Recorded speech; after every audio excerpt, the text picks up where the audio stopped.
I found out about you from Dua Lipa. Actually? True story. Please explain. I was interviewing Dua Lipa a couple of weeks ago, and we were in Electric Lady in the studio in New York, and they were like, she and her team were like, do you know about Alexander Stewart? Well, that's just the most lovely story I've ever heard in my whole life. And I was like, no. And they were like, well, he's Canadian. And I felt so irresponsible. You're like, I'm so sorry. Yeah, and then we had a look. So that's Dua Lipa singing your praises. That's pretty good. Well, that makes me extraordinarily happy. That's pretty good, hey? Hey, I will take that any day. Am I right about Timmins? I mean, I just saw Timmins in the bio, so I might be overstating your connection to No, Timmins. you're not. So I'm born in Toronto, but my dad is from Timmins. And so every summer for 8 weeks, I would go to our little cottage in Timmins. Mm-hmm. And it was just, I basically grew up there. Like, that's where I spent every summer, and my whole family's down there. You'd go up there a fair bit. Yes. You know what? What do we say? Wait, we can say it. I just say I'm from Timmins. Let's say you're from Timmins. Well, that's kind of a lie. But you know what? It's fine. Like, stretch the truth. You know what? No one's expecting a lot of facts on this show anyway, so don't worry about it. Growing up, singing in the church is my understanding. Yeah. What kind of church were you singing in? So my Presbyterian church, that was maybe a 5-minute walk from my house growing up. Presbyterian, okay. What kind of music are you singing? I was assuming it was like maybe more of an evangelical, like singing cool, interesting new music. Are you ready for this? Yeah, hit me. You know what I was singing? What? Oh, Canada. What? I was like 7. Yeah. And I think it was the only way for my like, I liked to sing. Yeah. And my parents were like, how do we get him in front of a crowd? And so they just were like, do you guys mind if he just like sings the anthem at church? Which is crazy saying out loud now. Mm-hmm. But there I was, strutting up as a 7-year-old to go sing Oh Canada in front of the very forgiving congregation of mostly elderly women. And how did it go over? Great. Did you use in-ears or did you use wedges? I'm not joking. I actually used in-ears. I was very diva. What do you remember about it? I remember being petrified, like very, very scared to do it. Keep in mind, it was probably 15 people in the audience. But it literally opened the door to everything I did and do now. I got sort of into the choir music, and so before my voice dropped, I was a boy soprano. Yeah, me too. Really? Yeah. High five. Oh, amazing. Let's go. I was a voice soprano in this choir called the Bach Children's Chorus, and it was the best thing I ever could have done. I was in it for probably 4 years, and I learned so much theory, and I got all the solos, and it was great. So you were good. I had a very high voice, and I think pretty good pitch at that point. So they loved to throw me in the solo spots, which I loved, obviously. Yeah. But then my voice dropped, and I was no longer the special kid with the really high voice. Can I say something? Because I think people are going to laugh at this moment when your voice drops and, oh, ha, ha, ha, he's becoming a man, ha, ha, ha. But, like, I actually have some context for this. I remember, like, being a pretty good singer. I was in, like, the Kiwanis Music Festival in St. John's. Amazing, and yeah. I sang in, like, the equivalent of what you're talking about, which is that we called it the Newfoundland Symphony Youth Choir. It's now called Shalloway. And I was like, I wasn't getting solos, but I was pretty good. And I was okay. And I remember when my voice changed, all of a sudden I wasn't as good a singer, or I just didn't feel like I didn't have the same confidence. I wasn't getting the same praise that I was getting. That's a real thing. I'll go for sure a step further and talk about this a little bit, which I haven't really talked about that much at all, actually. 100% that's a real thing. When you sing as a boy and your voice is really high, yeah, you have to basically relearn to use it. But when it happens, it's extremely discouraging, because all of a sudden you go from being, someone that can kind of sing to then being someone that can barely speak. And it happened for me a little later than most people. It was actually in grade 9 by the time my voice that is a little later. Finally dropped. And I dropped out of choir. I basically stopped singing for a year. But you were sad. I was sad. I was really sad. And then I remember this very specifically. I was in grade 10 at this point, and my music teacher wanted... And keep in mind, this was the year after I basically decided... I sang a Stay by Rihanna at my grade 9 talent show. In falsetto, in high voice? My voice hadn't fully dropped yet, so I could still go pretty high. You were going, I want you to do that? Yeah. Okay. And my sister was also at school at that point. She was in grade 12, and she made everyone come. Like, she was like, you guys all better be at this show for my brother. And so I went on stage and sang it, and they went crazy. Like, it was like sweet. And now I look back and I'm like, they were being sweet, and like they were cheering and all kinds of stuff. And I remember standing there being like, no, but this is what I want to do forever. Like, that's when I realized I wanted to like make pop music for a living. And then very shortly after that, my voice changed, and I remember being just distraught, and it was kind of like traumatized a little bit. Yeah. And so then a year later, I was in music class, and my music teacher got me to start singing again. And I will never forget when I opened my mouth and sang for the first time in a long time. My voice sounded so different in my head, but I had such an amazing time doing it that from that moment on is when I was like, you know what, I'm going to start doing these like covers on YouTube and whatever. I don't know what you mean by my voice sounded so different in my head. So I hadn't sang in quite a while. Yeah. And what did you sing? Do you remember? I can't remember what it was. Okay. But it was like, I think it was probably like Stitches by Shawn Mendes or something. We were doing some like weird, like, I just walked into the music room, and my music teacher was like my savior at my high school. What was their name? Miss Raymond. Miss Raymond. Yeah. She's coming to the show tonight. Shout out. Shout out Miss Raymond. Huge shout out to Miss Raymond. And what I mean when it sounds different was I knew what it had sounded like since, 7 years old to 14. Yeah. And when I sang, it sounded like, this is going to make no sense, but I'm going to say it because this is always what I've thought. It sounded like metallic. I don't know how to explain it, but it sounded like weird and lower and like, but also shrill and like kind of off key. Yeah. And I always just thought of it as metallic. Yeah. Don't know why. I hear you. I get it. But that was it. And so from that moment though, I had so much fun singing again, obviously, that I was like, okay, I'm gonna give this a go. So I kind of like this voice. I kind of like it, and I can make this work. And so I found Elaine Overholt. But go ahead. You found who? Elaine Overholt. She was Shawn Mendes' vocal coach at the time, and I went and auditioned for her because I was like, I need to relearn how to use my voice, and she basically taught me. Hold on. Let's. I didn't know that. I don't have any of that in the stuff I have written down about I know. you. I'm really going deep into this like whole story. Deep away. You auditioned for Shawn Mendes' vocal coach? Yeah. How does that happen? I was, as I was like refining my voice, it was also when Shawn was like starting to really pop off. Yeah. And Pickering, by the way. Yeah. Let's go. Mm-hmm. I was doing research about his vocal coach because I probably talked to my parents being like, I think I want to like have someone help me like sort of refine my voice. And I found his vocal coach, and I found out that her studio was like a 7-minute walk from my house. And so I was like, oh my God, I'm going to go audition. And so I called, or I think my mom probably called, and shout out, and got the audition. And I sat in that room and sang Lay Me Down by Sam Smith. How does that one go? Lay me by your side. A good song. Great song. It's no, I Know I'm Not the Only One, which I think is the better song on that record. That record changed my entire life. It was the first pop record I ever bought. We have a little bit of it. Can we play a little bit of it? Won't you stay with me? Oh my God. 'Cause you're all I need. This ain't love, it's clear to see.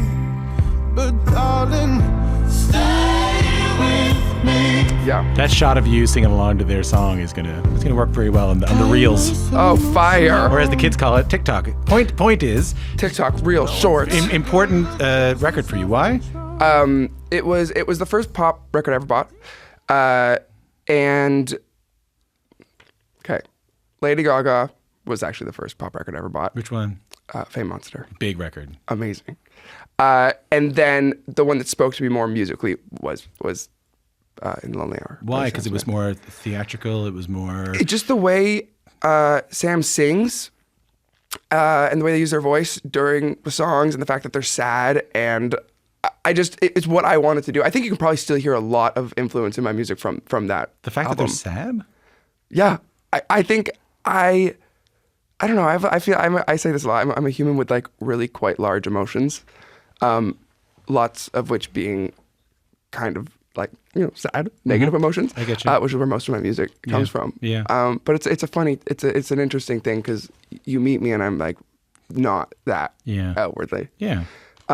which people comment on all the time. Yeah. But that's the way. it's the way. It's the way. Let's go back to you show up at the house of Shawn Mendes' singing coach. In my mind, at 4 in the morning. It's like raining. I'm like, please let me in. You're singing Sam Smith. I'm singing Sam Smith at the door. She comes out in a robe. Like a robe. She's like, come on in. Come on. No, what really happens? I walked there with my mom and sat in the waiting room, and she opened the door, and I was like, oh my God. I was like, this is it. Like, this is make or break. And I walked in there and sang the song, and I don't know what I was expecting. I had very, very low self-confidence at this point, so I didn't have any hopes for anything. And she, I guess, saw something in me and really took me under her wing, and I started going weekly, and she basically retaught me how to sing, and it was a really important thing for me. Give me an example of something she taught you. Vocal placement was a huge one after your voice drops, because I was singing like way back here. In the back of the neck. Nothing was happening, and you gotta sing up here. In your nose. In the mask. In the mask. And that was a major one. I mean, that's probably something that honestly all vocal coaches would teach first, but it was, again, I had no idea. And then she just kept going, and I would sing specific songs, mostly Sam Smith songs at this point, and we would just go over them and over them and over them until I did them correctly, essentially, and I could sing them, and she would teach me runs and all kinds of stuff. Cool. But, yeah, it changed my life. Was Shawn around? He was not. He was on tour at this point. Right. And, I just thought it was so cool that she worked with him, though. Have you met him yet? I have never met Shawn. Nice guy. Nice fella. I've heard only good things. Yeah. I would love to meet him. Lovely dude. Lada, can we play the Lost Boy cover? I am a lost boy from Neverland. Whoa. Usually hanging out with Peter Pan. And when we're bored, we'll play in the woods. Always on the run from Captain Hook. That is Lost Boy, originally by Edmonton, Alberta's Ruth B., performed there by Timmins/Toronto's own Alexander Stewart. That is one of the first covers I ever put on YouTube. Well, can I say this? It's very different than the other covers I see of, it's not uncommon these days for people to come on the show and tell me, I got started doing covers. It's sort of the way in these days. But typically they're kind of bedroom iPhone. This is beautiful. Thanks. And beautiful sounding, but shot beautifully. I was wondering, in a very professional looking studio, was the goal to have what has happened happen through these covers? We were like, these covers need to be really good because I want this to work out. Yeah, 100%. Okay, so this whole story is quite cute, but my dad owns a recording studio. What kind of stuff, like music recording studio? A music recording studio. He does a lot of like corporate work as an engineer for recording voiceovers. Oh, yeah. For like the government and stuff, for the telephone systems. Yeah. But his like main passion is music. And so I grew up with music all around me. He would literally make albums of his own songs, and we would listen to them on the car drives to Timmins. And so by the time I got into grade 11, after the whole voice thing, after I met Elaine, and after I was like, I want to freaking do this, there was this program called Co-op in high school, which will forever be the most important thing, I think, in my entire career for the foundation, because every second day, for half the day, you get to go to a workplace. And most people go to like, teaching assistant or hospital or all kinds of stuff. And I got the principal to sign off both years on me just going to my dad's studio. So what we would do is I would go over, he would teach me how to use Pro Tools or Logic. These are editing softwares. Yes. And, right, I forget. No, you tell the story. I'll do that when I need to do it. Okay, amazing. Worry not. And start making these covers. And so the first cover I ever put out was so god awful. And it was just in my bedroom. It was Same Old Love by Selena Gomez. Good song. Great song. I completely butchered it, but it got like 100 views. And I was like, Dad, can you please help me with these covers? And I was like, look, like it has 100 views. And he was like, whoa, like, yeah, we could do this. And so we started doing these weekly covers, and it just also so happened that my best friend was a videographer at Ryerson at the time. And so he was shooting them and I was recording them. on like school time, which was great.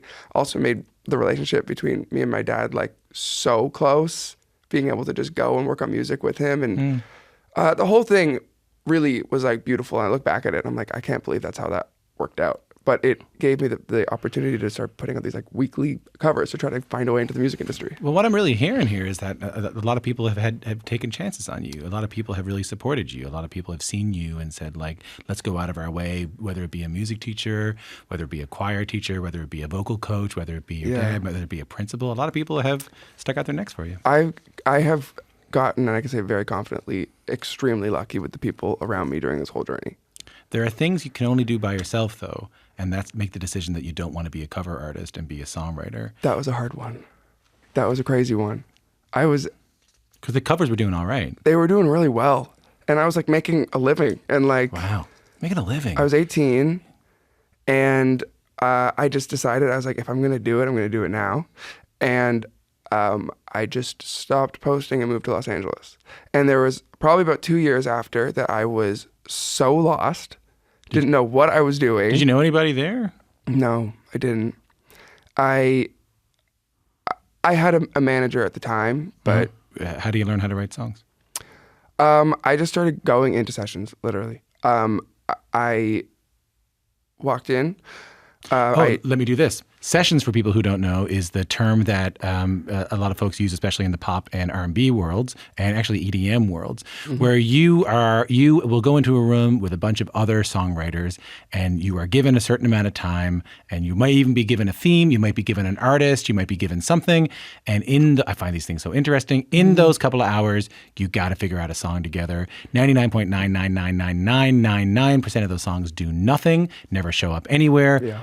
Sometimes they get released. Even very rarely, they might even get on the radio. So there you go. Those are sessions. So you start going to sessions. I start going to sessions. Awkward things to do, I hear, because you have to go. You don't know anybody.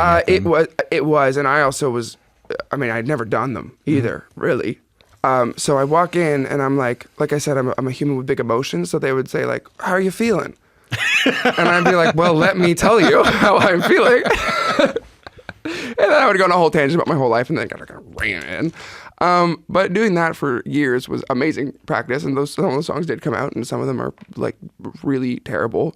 And I'm like not afraid to admit it because I think it's my whole life is online in the process. But you're learning how to write songs. I was learning how to write songs, really. And after about probably a year and a half or 2 years, I was really in my groove and found what I wanted to say and how I wanted to say it. And if you're a big personality and you're outwardly facing happy-go-lucky, friendly dude, your music is not always like that. No. Do you? And you told me I have this inner self, which is sad and like we all do. Some more than others. Some people are prone to melancholy, and it's not what people want to show off. Do you, in addition to learning how to write a verse, chorus, bridge, and all that stuff, do you also have to learn to put a little bit more of yourself out there? Is it more of an internal process of like, I have to learn how to give a bit more? It was a huge internal process. So I've said this before, but maybe I can go into a bit more detail. I got to a point where I realized I had to be more honest with myself when it came to songwriting. Otherwise, I was never going to write the songs that I wanted to write. And so it really started with a song called Blames on Me that I have, which has now ended up being my most successful song. And it was at a point in my life where I was so upset over a relationship ending, but I had to come to terms with the fact that it was my fault and not be like, oh my God, it was my fault, but whenever anyone hears this song, I want them to feel bad for me and blah, blah. Like I walked into the studio that day with two guys I'd never worked with before, Fakayo and Ricky Manning, amazing producer, songwriter. And I sat on the couch and was like, this is what happened. I need to basically apologize and take accountability for the first time since this happened in like 6 months. And it sucked. It sucked. I was so heartbroken. I was like sobbing. But I was really honest with myself about what had like really gone on to other people as well. And we wrote the song and it was so healing. I called my team right after and I was like, this song has to come out like next week. Like it just has to. And that whole experience was, I think, just a gift from the universe because it showed me, I was like, okay, like the more honest I am with myself and then put it into my music, the better. And so from there, I started writing songs about things that I'd want to talk about for so long and never did, about mental health and all the stuff that I've dealt with that my whole life. And that was ended up being some of the most freeing, insane experience of my whole life, putting those songs out, because it was like taking this thing that I'd hidden for so long. Like I struggle with like OCD and depression. Yeah. And so I was very public about it. And that changed a huge amount for me. It's just honesty is the best. And now when I write, I come from a place of like being really just as honest as I possibly can. Are you cool if we play a little bit of Reflection? Of course. And maybe we talk about it? Mm-hmm. I'm crawling in my skin. Since I was a kid, it's been like this. I don't know what it is. All my bones and all my clothes don't fit. Lost all of my self-affection. I've tried it all, but nothing's helping. Part of me wonders who I'd be if I didn't hate my reflection. From his album Bleeding Heart, that's Alexander Stewart with Reflection. I was just blown away by that song. Thank you. Thank you. So that song I wrote also with Fakayo and Ricky Manning, the same people I did Flames on Me with. You sat on the couch? I sat on the couch. Actually, this one, we went to Palm Springs, and I got a studio out there, and I was locked in the desert basically for 3 days, and I sat on that couch with them and said... And said what? I want to write a song about my struggles throughout my life with my body, eating disorders, and food. And they looked at me and they were like, okay. Mm-hmm. And I was like, we can do it on the last day. Like, you don't have to, like, whatever. I think naturally it just ended up happening the first day I was there. And it's something that I've, as many people have, struggled with for a long time, for forever, really. It kind of started when I was in grade 10. I was a little bigger. And then I lost like 45 pounds in like 2 months. And it messed with me bad. Why? I got addicted to essentially being skinny, Right. which is sort of how my eating disorder came to be. Because people treat you differently. They treat you differently. Yeah. They do. And it's really, really messed up. And so all of a sudden I started having problems with food and my body, and I would change, my outfit 10 times before leaving the house. And I would do all this stuff that I didn't even realize I was doing till I was doing it, and didn't realize how much it was affecting my life until things just got not great. And so I'm sorry to hear that. hey, it's all good. Yeah. Lots of therapy, Yeah. and finding a healthier relationship between me and food and working out and all kinds of stuff. Yeah. And it's something that, I think once you struggle with it, it never like fully goes away. No. And so I decided that I wanted to talk about it, because Good on you. I just feel like after a lot of the time when it comes to anything to do with body dysmorphia, eating disorders, Yeah. traumatic relationships with food, Yeah. people suffer in silence. Yeah. You can't really talk about it. Yeah, there's almost like mental health that we can talk about in music, and Mental health that you can't. and there's mental health that you can't. And it's infuriating to me. And I realized I was in the position to talk about it and to be open and honest. And I thought, if I can take the opportunity to do this and potentially help someone out there that is dealing with this, then why the hell would I not do that? And so I wrote the song Reflection. And I wrote it in a way that it doesn't have like a positive ending. It's truly just telling the story. And I think that that's the most powerful way for me to have done it, because most people that struggle with mental health or eating disorders, anything, it's like sometimes there's no like happy ending. You just do your freaking best every day to try. Do you mind singing that live? Do you dislike it? Do you like to sing it live? I love singing it live. It is the second last song in the entire set. And it is such a moment. I just stand at the front of the stage with a mic stand and close my eyes and just sing it. And yesterday in DC, actually, I opened my eyes. The reason I have to freaking close my eyes is because I'll start crying if I see other people crying. And I opened my eyes, and there were these two people at the very, very front in the barricade that were like holding each other and sobbing. And I like started to lose it. And I was like, just shut my eyes again. But it's something that it's just something I find so unbelievably important, and we'll talk endlessly about if given the opportunity. That's a powerful thing, man. Very Powerful thing. What's the last song of this? Is it I Wish You Cheated? Yes, yeah. Can we hear that? I wish you would have cheated and smashed my heart to pieces. I wish I had a reason I could hate you guys for leaving. I wish you were the villain, the psycho with no feelings. So how do I move on? How do you find those runs live? Love. That's not easy. It's not easy. They're very fun. Some shows. By the way, I should point out for people that was me doing it, not you. Hey, it sounded great. Just in case people were like, "Ooh, he is not as good as we thought he was." No, that was me. That was me doing it. It sounded amazing. Oh, thank you very much. Appreciate it. Give yourself some credit. Oh, thank you. I'm human.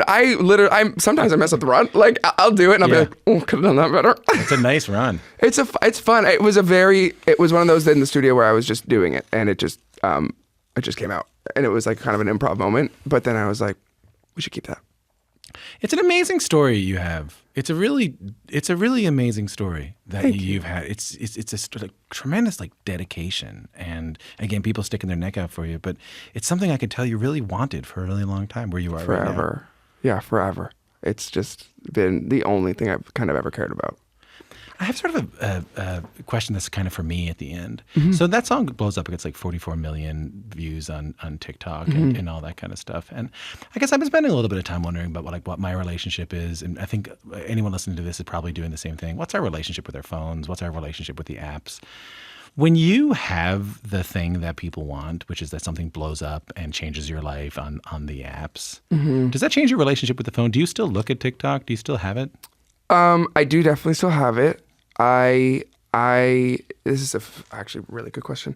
It definitely changes it. I look at TikTok all the time. I won't lie. Yeah. I do look at it less than I used to. Yeah. I have, and I think most artists will probably say the same thing, a really tricky relationship with TikTok and with any of the apps, because you live every day, making music, and it's just what you breathe is music, and then you have to post it online to try to make it do well. And most artists post every day, and every day you have a number directly in front of you that dictates like how you're gonna feel that day. It's the weirdest thing. I'll post in the morning. If a video does terribly, I'm like, oh my God, no one likes me. Like genuinely, that's how it happens. And I talk to my other friends about it, and they're like, no, it's so horrible for mental health. So I've tried really hard over the last few months, actually when I was writing the album is when I really tried doing this, to stop caring so much about how well everything was doing and just like post what I wanted to post and like just be authentic and just remind myself that the right people are going to pay attention when it's time. And it's been really refreshing. But when that video did that, it was wild. It's the things that you want your whole life. Like I was like, I couldn't even believe it was happening. It was also a very surreal moment because I had got my tonsils out like 2 days prior, and I was laying in bed, could not even speak. My mom was taking care of me. And I was laying there having like the biggest moment of my entire career. And eating a popsicle. And I was like, I'm like in the car in so much pain, driving to like the nurse so that she could put an IV in my arm for water because I couldn't drink. Oh. And I'm like, look at my phone. I'm like, there's another million. This is the craziest thing ever. And so I did the entire campaign from my bed. It was truly the weirdest thing that has probably ever happened to me. And I'm obviously forever grateful for that video doing what it did. But forever great. But also, hey, let's make sure we're taking care of ourselves. And all that kind of stuff with it as well. It's interesting, a complicated relationship. Let me go out like this. It's an amazing story. It's an amazing Canadian story. It's really something else to see what's been going on with you over the past little while, and thank you. With the talent that you have. Wow. If you were to pick a song off the record that's not one of the singles, maybe one of the songs that's not going to blow up on TikTok so obviously, but is like meaningful to you, and we were to play it after this interview, you typically play a song after every interview. Anything come to mind? Yeah, proud of me. Why that one? It's the last song on the album. It's the most introspective by far. I literally say Timmins in it. In the pre-chorus, I reference Timmins. Shania never did that.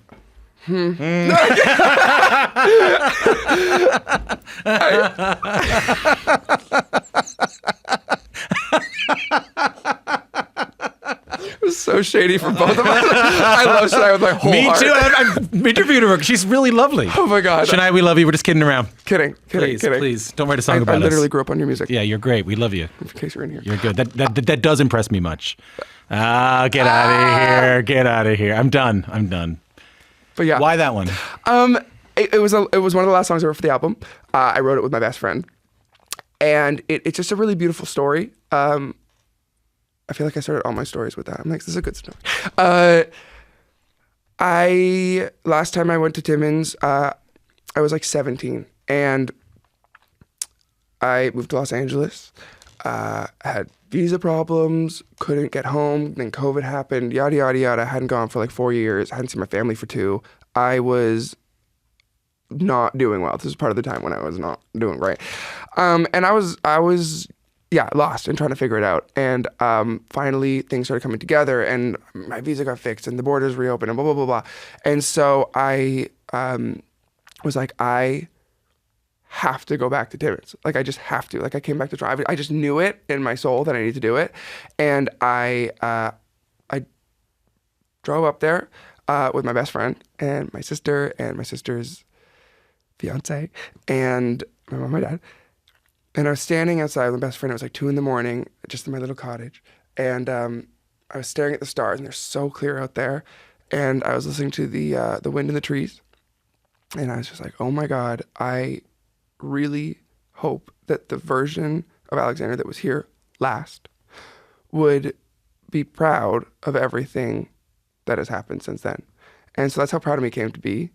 And when I was in the session describing this story, my mom sent me a photograph of me and my sister from 2003. And I looked at it and I started like sobbing because for some reason it just evoked this really nostalgic, weird feeling. And I was like happy and sad for the kids I was looking at, knowing everything that was about to happen in their lives and the certain struggles that we'd both go through. And it was just weird. And the day was just full of like all kinds of memories and nostalgia and just wild feelings. And I was with my best friend, and the song starts, lyrics are literally, my mom sent me a photograph of my sister and me from like 2003. That's literally how it starts.